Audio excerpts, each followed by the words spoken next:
Hello and welcome back to our YouTube channel bank employees news.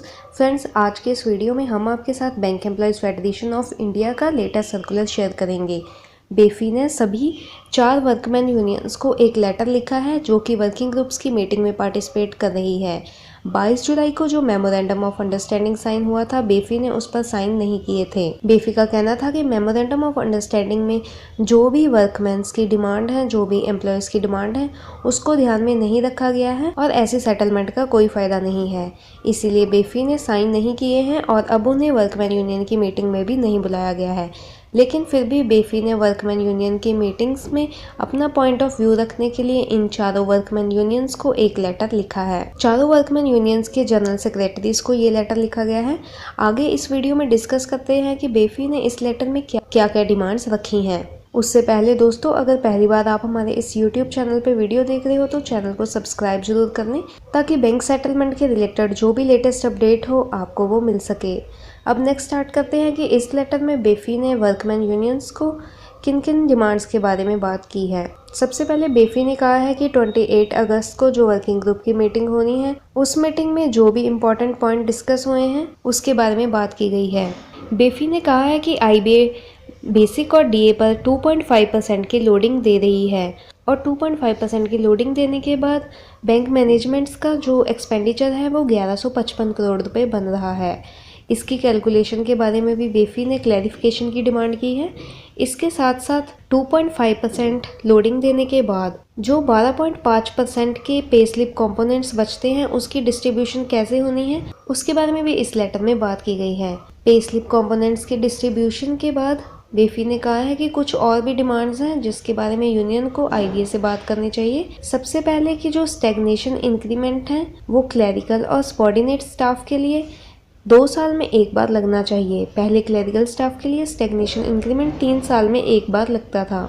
इसके साथ साथ entry level की जो क्लरिकल कैडरे की पे है उसमें स्पेशल पे को मर्ज कर देना चाहिए। SWO की ड्यूटीज को इंक्लूड करके ही एंट्री लेवल क्लरिकल कैडरे को ज्वाइन कराया जाना चाहिए और इसके साथ साथ उन्हें 820 रुपये की स्पेशल पे भी दी जानी चाहिए। ऐसे ही सेम सब स्टाफ कैडरे को भी दफ्तरी की ड्यूटीज़ दे दी जानी चाहिए और उन्हें भी 560 रुपीज़ की जो स्पेशल पे है वो बेसिक पे में इंक्लूड करके दी जानी चाहिए। इसके साथ साथ जो PQP है वो भी फर्स्ट स्टेज इंक्रीमेंट के इक्विवेलेंट होना चाहिए और सभी स्टेजेस के लिए उसके प्रोपोर्शनेट ही होना चाहिए। नेक्स्ट FPP पे भी रिवीजन की बात की गई है और इसके साथ साथ ये मेन डिमांड रखी गई है कि स्पेशल पे को बेसिक और DA के साथ मर्ज कर दिया जाए। लेकिन IBA ने इसके बारे में कोई भी क्लैरिफिकेशन नहीं दी है और ना ही वो इस पॉइंट पे बात कर रहे हैं। इसके साथ साथ कहा गया है कि जिस पोस्ट की जो भी ड्यूटीज़ हैं, रिस्पॉन्सिबिलिटीज़ हैं और जो भी रिस्क इन्वॉल्व है उसी को ध्यान में रख के ही स्पेशल पे में भी इंक्रीज़ किया जाना चाहिए। नेक्स्ट, सभी एम्प्लॉयज़ को हाउसिंग अकोमोडेशंस प्रोवाइड की जानी चाहिए। इसके साथ साथ HRA के रेट्स में भी सुटेबल रिवीजन होनी चाहिए। अभी बैंक एम्प्लॉयज़ का HRA काफ़ी कम है। पॉपुलेशन ग्रुप्स और एरियाज को भी रिक्लासीफाई किया जाना चाहिए जो कि लेटेस्ट सेंसस की फिगर्स हैं उसके अकॉर्डिंग, और उसी के अकॉर्डिंग ही सभी अलाउंसेस में इंक्रीज़ किया जाना चाहिए। इसके साथ साथ डिफ़िकल्ट और बॉर्डर एरियाज़ में या फिर प्रोजेक्ट एरियाज़ में भी HRA की रिवीजन होनी चाहिए और एडिशनल HRA देना चाहिए।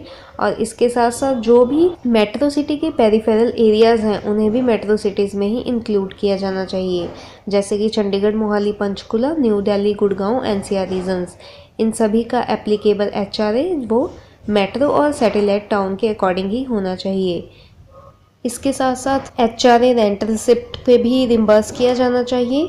जिन एम्प्लॉयज़ के पास अपना घर है उन्हें कैपिटल कॉस्ट के अकॉर्डिंग HRA की पेमेंट की जानी चाहिए। इसके साथ साथ बाकी के भी जो अलाउंसेस है जैसे कि cycle allowance, washing allowance, split duty allowance, project area allowance, fuel and hill allowance, water scarcity allowance और कंपनसेशन ऑन ट्रांसफ़र, इन सभी चीज़ों में भी इंक्रीज़ किया जाना चाहिए।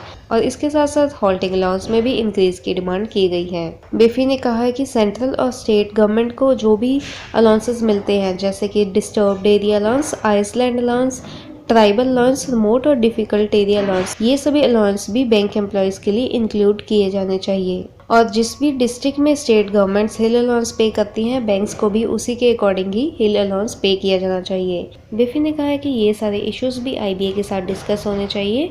अभी भी वो मेमोरेंडम ऑफ अंडरस्टैंडिंग के साथ सहमत नहीं है और वो उस पर साइन नहीं करना चाहते, क्योंकि बहुत सारी डिमांड्स हैं जो अभी पेंडिंग है, जैसे कि 5 डेज बैंकिंग, पेंशन में रिवीजन और फैमिली पेंशन में अपडेशन। तो फ्रेंड्स, आज के इस वीडियो में इतना ही। ऐसे ही बायोपेटाट की लेटेस्ट अपडेट्स के साथ मिलते रहेंगे। Thanks for watching this video.